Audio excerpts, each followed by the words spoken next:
It was late, later than I'd planned to stay. My best friend, Emily, and I had spent the evening binge-watching old TV shows, eating junk food, and laughing about nothing. By the time the last episode ended, it was past midnight, and I decided to sleep over rather than make the drive home. Emily's house was familiar to me, the creaky wooden floors, the faint scent of lavender from her mom's air fresheners. I'd been here hundreds of times, but that night, it felt different. I couldn't say why.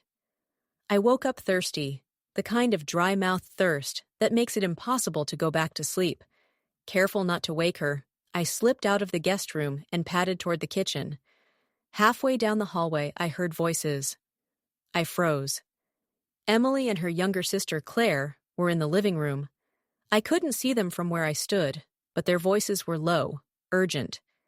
At first, I thought they were whispering about a boy, or maybe gossiping about a mutual friend. I didn't want to intrude. I was about to move on when I heard it. My last name. My body went rigid, my hand tightening on the wall for balance. "She doesn't know," Claire said softly. "She can't know," Emily replied quickly. "If she finds out, it'll destroy everything." My pulse started to race. Who were they talking about? What didn't I know? Claire hesitated. "It's not fair, though. She deserves to know the truth." "It's not our place," Emily snapped, her tone sharper now. "You remember what happened before. We promised them—" She cut herself off abruptly, as if realizing how loud she'd gotten. I leaned closer, barely breathing. Claire lowered her voice even more, but I caught fragments. "Years ago. Mistake. Her parents. Money. Adoption." The word hit me like a punch. Adoption? It didn't make sense. My parents never mentioned anything like that. We had the same eyes, the same smile. Didn't we? I pressed my back against the hallway wall, my mind spinning. Every instinct told me to walk into the room, demand answers. But something stopped me. Maybe it was fear. Fear that whatever they were talking about would change my life in ways I couldn't undo. After a long silence, Emily sighed. "This isn't our problem, Claire. Let it go. She's happy now, and that's all that matters." Happy. As if my happiness depended on not knowing the truth. I slipped quietly into the kitchen, my hands trembling as I poured a glass of water. My ears still strained to hear, but their voices had dropped too low. When I crept back to the guest room, my heart was still pounding. I lay awake for hours, staring at the ceiling, replaying every word I'd heard. By morning, Emily acted like nothing had happened. She smiled, made pancakes, asked if I'd slept well. I smiled back, and lied, because I already knew nothing in my life would ever feel the same again. The first thing I noticed the next day wasn't the sunlight streaming through Emily's kitchen window or the smell of fresh coffee. It was the way she wouldn't look at me. Normally, Emily was the kind of person who filled every silence with chatter. But that morning, there was a stiffness in her movements, a hesitation in her voice. She slid a plate of pancakes in front of me, mumbled, "Eat up," and busied herself at the sink. If I hadn't overheard her and Claire the night before, I might not have thought twice about it. But now, every tiny detail screamed at me. Her laugh was a little too forced. Her eyes flicked away whenever I tried to hold her gaze. And Claire, usually cheerful and teasing, barely said a word. She kept glancing between me and Emily, like she was watching a secret play-out, one she wasn't sure she wanted to see. I tried to act normal. I forced smiles, talked about work, even asked if they wanted to go shopping later. Emily said she was too busy, and Claire excused herself to her room. The air in the house felt heavy. When I finally left that afternoon, Emily gave me a hug that felt different, too quick, like she couldn't wait for me to walk out the door. That's when it started. The quiet paranoia. In the days that followed, every interaction with Emily felt slightly off. She took longer to respond to my texts. She canceled plans twice, saying she was tired. When we did meet up, she seemed distracted, glancing at her phone, changing the subject whenever I mentioned my family. It was subtle, so subtle I almost convinced myself I was imagining it. Almost. The thing about knowing someone for most of your life is that you can sense the smallest changes. And this was more than just a mood. This was deliberate distance. One night, scrolling through old photos on my phone, I stopped on a picture of us from years ago. Emily, me, and Claire sitting on my back porch, all smiles and iced tea in hand. We looked so carefree, so unburdened. I stared at the image for a long time, wondering when exactly the shift had started.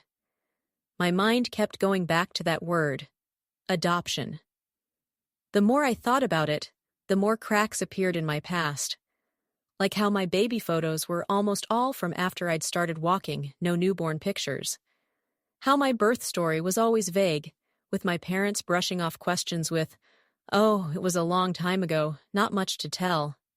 And then there was that family gathering years ago when my aunt had drunkenly called me a blessing we didn't expect. Everyone had laughed, but now it felt loaded. I told myself to let it go, to respect Emily's silence. But the truth? The silence was driving me mad. And soon, I was going to break it, whether Emily liked it or not. It was my mother's birthday. The whole family gathered at my parents' house. Cousins, uncles, the kind of relatives who hug you too hard and comment on how much you've grown. The living room smelled like roast chicken and vanilla cake. Laughter bounced off the walls, but I couldn't shake the heaviness that had been following me since that night at Emily's. I told myself to focus on the celebration, not the gnawing question in my mind. But then it happened. I was in the kitchen, helping my aunt slice pie, when she leaned in and said something that made my hands freeze mid-motion. "You know, your parents were so lucky to get you." Her tone was casual, almost affectionate, like she was sharing a warm family memory. But the word she used lodged itself in my brain like a splinter. "Get me," I repeated, forcing a laugh. She nodded, oblivious to the way my chest tightened. "Oh, yes. After everything that happened, we weren't sure they'd ever." She trailed off, eyes flicking toward the dining room. Then, with a too bright smile, she added, "Anyway, it all worked out in the end." I wanted to ask what exactly had happened. But my dad walked in, and my aunt quickly changed the subject to her new dog. The rest of the evening passed in a blur. Later, while everyone crowded into the living room for cake, I wandered toward the hallway where the family photos hung. I'd seen them all before, my parents on their wedding day, vacations, birthdays. But suddenly, they looked different. There were no hospital shots, no pictures of my mom holding a newborn in a hospital gown. The earliest photo of me was at around 2 years old, standing in a park with a crooked smile. I stared at it, my heart thudding. Why hadn't I noticed this before? Looking at old memories, I turned to see my cousin, Mark, standing behind me with a plate of cake. "Yeah," I said, trying to sound casual. "I was just wondering, were there any baby pictures of me from before I was walking?" He frowned, thinking. I don't think so. But you know your parents never really the sentimental type." He laughed and walked away. That night, lying in bed, I replayed my aunt's words over and over. "Lucky to get you." Combined with what I'd overheard from Emily and Claire, it painted a picture I wasn't ready to see. Adoption. It wasn't proof yet, but the cracks in the story I'd always been told were starting to spread. And somewhere deep down, I knew the truth wasn't going to stay buried for much longer. 2 days after my mom's birthday, I found myself sitting on my bedroom floor, surrounded by cardboard boxes. It started innocently enough. I told myself I was just organizing old things I'd brought with me when I moved out. But the truth was, I was looking, searching, hunting for something I couldn't quite name, but would know when I saw it. Most of the boxes were full of the usual Clutter School awards, crayon drawings, yearbooks. But one box, tucked in the back of the closet, caught my attention. It was heavier than the rest, and when I opened it, the smell of old paper and dust hit me. Inside were photo albums I didn't remember ever flipping through. I sat cross-legged and started turning pages. The earliest pictures were from when I was about 2 in mismatched clothes, clutching a teddy bear, standing in someone's backyard. My parents were there, smiling, but there was something off. The backgrounds weren't familiar. The people in the corners of the photos, blurry but present, were strangers. On the third page, I noticed something else. The dates on the backs of the photos had all been written in the same handwriting, my mother's, but the earliest ones all had the same month and year, all taken within weeks of each other. I paused. If these were supposed to represent different moments of my early life, why did they all happen in the same short time frame? Digging deeper, I found a manila envelope at the bottom of the box. My breath caught as I pulled it open. Inside were official-looking papers, insurance forms, tax documents, and a certificate. My stomach tightened as I read the heading, Petition for Adoption. It was dated just before my 2nd birthday. My name was there, typed neatly, but something else made my throat go dry. The birth parents section was blank, completely empty. I stared at it for what felt like hours. A dozen thoughts fought in my head at once. This wasn't a misunderstanding. This wasn't a half-heard rumor. This was proof. And yet, no one had ever told me. I carefully put everything back in the envelope and sat frozen, the weight of it heavy in my lap. My hands were trembling. I should have called my parents right then, or Emily, or anyone. But instead, I just sat there in the quiet, the hum of my refrigerator in the next room the only sound. Because now I wasn't just dealing with the shock of being adopted. I was dealing with the question that scared me even more. Why had they kept it a secret? I didn't sleep that night. Every time I closed my eyes, I saw the words petition for adoption burned into my mind, stark and inescapable. The more I thought about it, the more one question grew louder than the rest. How long had Emily known? By morning, my decision was made. I wasn't going to confront my parents, not yet. I needed to start with the one person who'd accidentally tipped me off in the first place. I texted her, "Coffee? Today." She responded almost instantly, "Sure, noon?" When I walked into the little cafe we'd been going to since high school, she was already there, sitting in the corner with her phone. Normally, she'd wave, smile, maybe even stand up to hug me. This time, she just gave a quick nod. "Hey," I said, sliding into the seat opposite her. "Hey," she echoed, eyes flicking down to her coffee cup. I didn't waste time. "Emily, what did you and Claire mean that night at your house? When you said I didn't know, and it would destroy everything?" Her fingers tightened around her mug. "I don't know what you're talking about." I leaned forward. "Don't do that. Don't act like I imagined it. I heard you. You were talking about me and my family." For a moment, I thought she might deny it again. But then she let out a slow breath, her gaze fixed on the table. "You weren't supposed to hear that." Something in me snapped. "No, I wasn't supposed to know, right? That's the whole point. But guess what? I found the adoption papers, Emily. I know." Her head jerked up, eyes wide. "You found them?" "Yeah, and now I need you to tell me how long you've known. Because clearly you've known for a while." Emily's lips pressed into a thin line. She glanced around the cafe, as if checking who might be listening, before lowering her voice. "I've known for years," she admitted. "My mom told me when we were 16. She said it wasn't her place to tell you, but you still talked about it behind my back." I cut in, my voice sharper than I intended.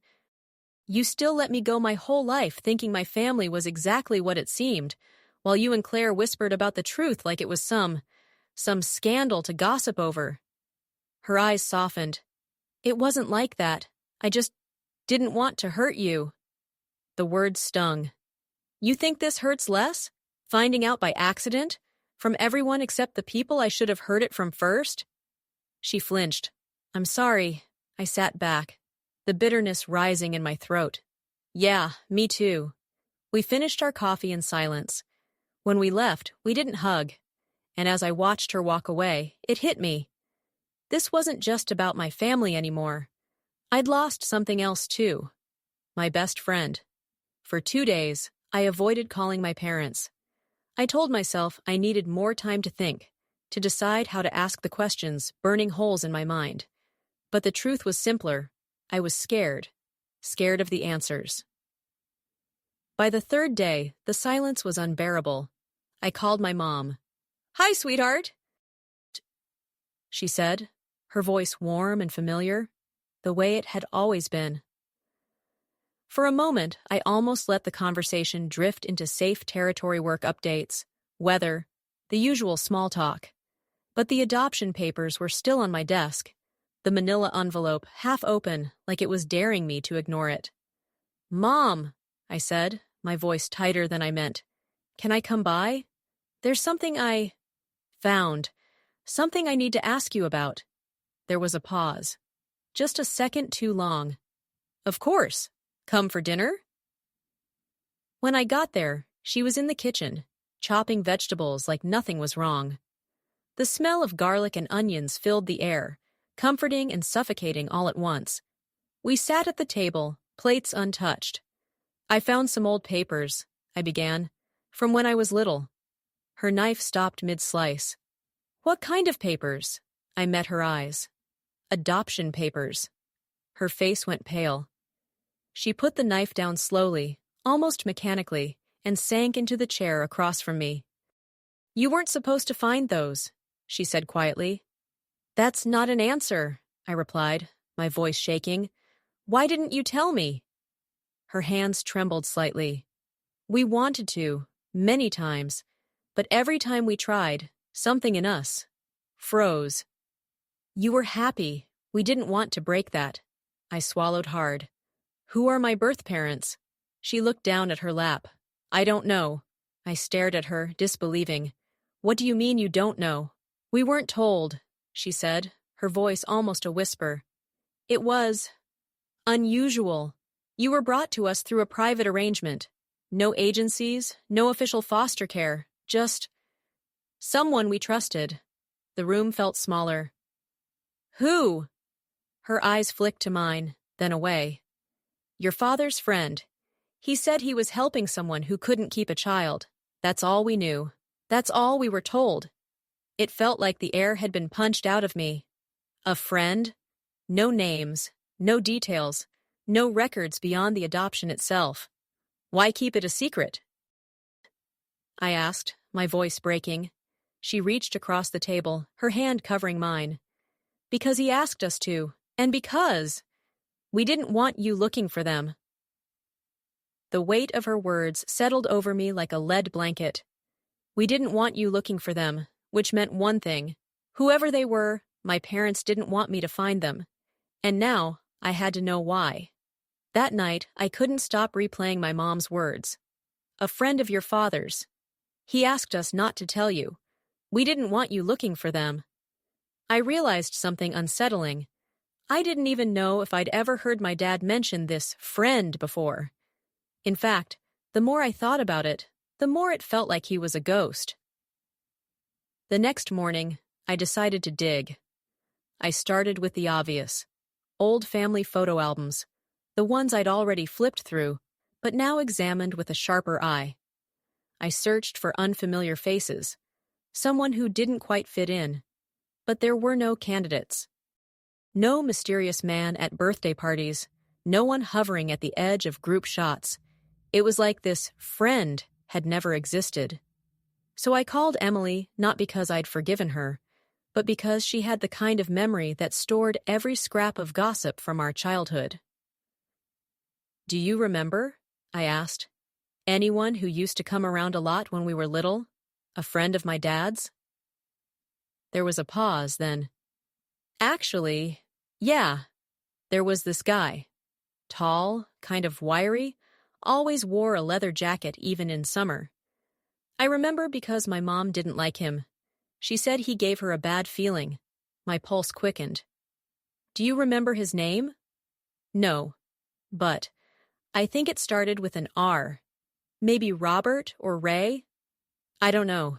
He stopped coming around when we were about 6 or 7. I hung up and went straight to my laptop. Hours of online searching turned up nothing. No old photos from local events, no social media hints, nothing that connected my dad to a man with a leather jacket and an R name. The dead end was infuriating. That night, I decided to go straight to the source. When my dad got home from work, I was waiting at the kitchen table.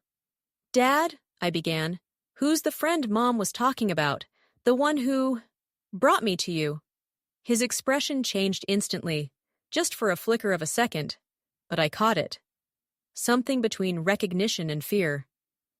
"I don't know what she told you," he said, setting his briefcase down slowly. "But that was a long time ago. It's not worth digging into." "Not worth it to you, maybe," I shot back. "But it's my life, my past." His jaw tightened. Sometimes the past should stay buried. That was it. No explanation, no details. He walked out of the room before I could push further, but now I knew something I hadn't before. Whoever this man was, my father was afraid of me finding him, and that fear told me I was getting closer to the truth. After my dad's reaction, I knew one thing for certain. This friend wasn't just someone from the past. He was a secret my parents were still protecting. I couldn't stop thinking about what Emily said. Leather jacket, bad feeling, name starting with R. That was more than I had before, but it still wasn't enough. 2 days later, I got my break in the unlikeliest place. I was in my parents' garage, supposedly helping them clean before the winter. While sorting through a dusty workbench drawer, I found an old cigar box wedged in the back. Inside was a mess of odds and ends, bottle caps, mismatched screws, old receipts yellowed with age. I was about to toss it into the trash pile when one folded piece of paper caught my eye. It was an envelope, small and worn, with my dad's handwriting on the front. R. D. My pulse quickened as I pulled out what was inside. A faded business card. The print was smudged, but I could still read it. Richard Dalton, private security consultant. And beneath it, a phone number that looked decades old. I didn't recognize the name, but something about it sent a shiver down my spine. When I showed the card to my mom later, her reaction told me everything. She froze, her hand hovering over the dish she was washing. "Where did you get that?" she asked, her voice sharper than I'd ever heard it. "In the garage," I said slowly. "Who is he?" Her eyes darted toward the living room, where my dad was watching TV. She lowered her voice. "Put it back. Don't tell your father you saw it." "Why?" I demanded. "Because he doesn't know I kept it," she said, her tone trembling. "And if he finds out, it will open doors we've kept closed for a reason." I didn't press her. Not there, not then. But that night, I sat in my apartment, staring at the name, Richard Dalton, over and over. Private security. That could mean 100 things. Protection, surveillance, or something darker. I decided to search online, expecting another dead end. But I found him. Or at least, I found a trail. An old court document from over 20 years ago, buried in a local newspaper archive. It was about a man named Richard Dalton, who had been questioned in connection with an illegal adoption ring. He'd never been charged. And the date? 2 months before my own adoption papers were filed. My hands went cold. If this was the same man, then my friend of the family wasn't just some kind-hearted benefactor. He might have been part of something criminal. And if that was true, my parents had been lying about a lot more than just my origins. I didn't sleep. The name Richard Dalton echoed in my head like a warning siren, growing louder with every hour I stayed awake. By morning, I'd made my decision. I was going to call him. I dialed the faded number from the business card, half expecting it to be disconnected. Instead, after 3 rings, a man's voice answered. Dalton. His tone was low, clipped, the kind of voice you'd expect from a man who didn't waste words. I hesitated. Mr. Dalton? My name is... I know who you are, he interrupted. The hair on the back of my neck stood up. You? Do? There was a pause, then a faint, humorless chuckle. Of course. Been wondering when you'd call. My grip on the phone tightened. Why would you be expecting me? Because curiosity runs in your blood, he said, and you've been kept in the dark long enough. His words sent a shiver down my spine. You knew my birth parents? I knew of them, he replied, and I know why your father never wanted you finding me. He's afraid you'll learn the truth. I swallowed hard. Then tell me. Another pause. I could hear him breathing through the line. Not over the phone. Meet me. Every rational thought screamed no, but my need for answers drowned them out. Where? He gave me an address on the edge of town, an old industrial area I vaguely remembered as a kid, mostly abandoned warehouses and storage yards. Tomorrow, 4 p.m., he said. Come alone. Then he hung up. I sat frozen for several minutes, the dial tone buzzing in my ear. He'd been waiting for me. That meant he'd known who I was, maybe for years. Which begged the question, had he been watching me? Later that day, I decided to drive past the address, just to see what I was walking into.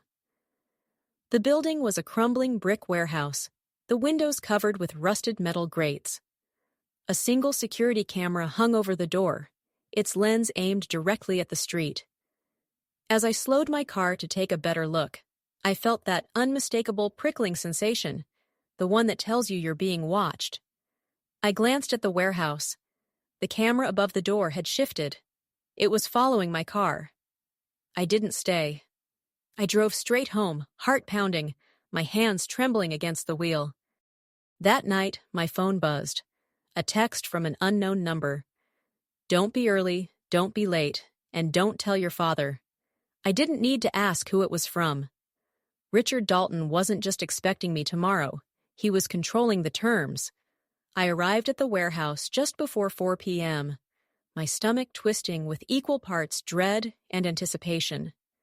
The street was empty, the industrial buildings around me casting long shadows in the late afternoon sun. My hands shook as I gripped the car keys, then shoved them into my pocket. The door creaked as I pushed it open. Inside, the air was thick and dusty, lit only by a few streaks of sunlight filtering through broken windows. And there he was, Richard Dalton. Taller than I expected, still wiry, wearing that same worn leather jacket Emily had described. His face was lined, but his eyes held a sharp, almost predatory intelligence. Sit, he said, gesturing to a metal chair in front of a battered wooden table. I hesitated, then obeyed. Thank you for coming, he said casually, as if this was just another business meeting. You have questions. I have answers. But some of those answers will change the way you see everyone you've ever trusted. I swallowed hard. Why my parents? Why me? Why keep all this a secret? Dalton leaned back, steepling his fingers. Your parents didn't lie out of malice. They were protecting you. But the truth, it's not easy to hear. You see, your adoption wasn't just a private arrangement. It was part of something bigger, something illegal, but also necessary. I blinked. Necessary. How is a child's life part of something necessary? He sighed. Years ago, there were children in situations so desperate, so dangerous, that traditional agencies couldn't help. I ran an underground network that rescued kids. Some parents were involved in criminal activities. Some children were abandoned. Some, worse, your birth parents couldn't keep you safe. I arranged for you to be placed with your parents, people I knew were loving and stable. I tried to process this. So, you took me from my birth parents? In a way, yes. But you were never in danger under their care, and your parents kept the truth from you to give you a normal life. But the adoption papers? I asked, voice cracking. The secrecy. Necessary, he repeated. Some truths are dangerous if revealed too early. Your parents were scared of the consequences, both legal and personal. And frankly, I was too. That's why I made sure no one could trace you back. Until now. He paused. You had to find out. You had to ask questions. That's how we know you're ready to understand. I felt a mix of anger, confusion, and relief crash over me. My life, my identity, had been manipulated in ways I never imagined, yet somehow I had been protected all along. Dalton stood, signaling the meeting was over. I don't expect forgiveness, but now you know. Your parents' secrecy wasn't betrayal, it was love. And mine. Caution. I left the warehouse in stunned silence. The sky was turning pink and gold, but the colors felt distant, surreal. My family, my life, my past. All of it had changed in one day. But despite the chaos, a strange sense of clarity settled over me. The truth had been buried for decades, hidden in shadows and fear. And now, finally, I could face it. I didn't know what tomorrow would bring, but I knew one thing. Nothing would ever be the same again.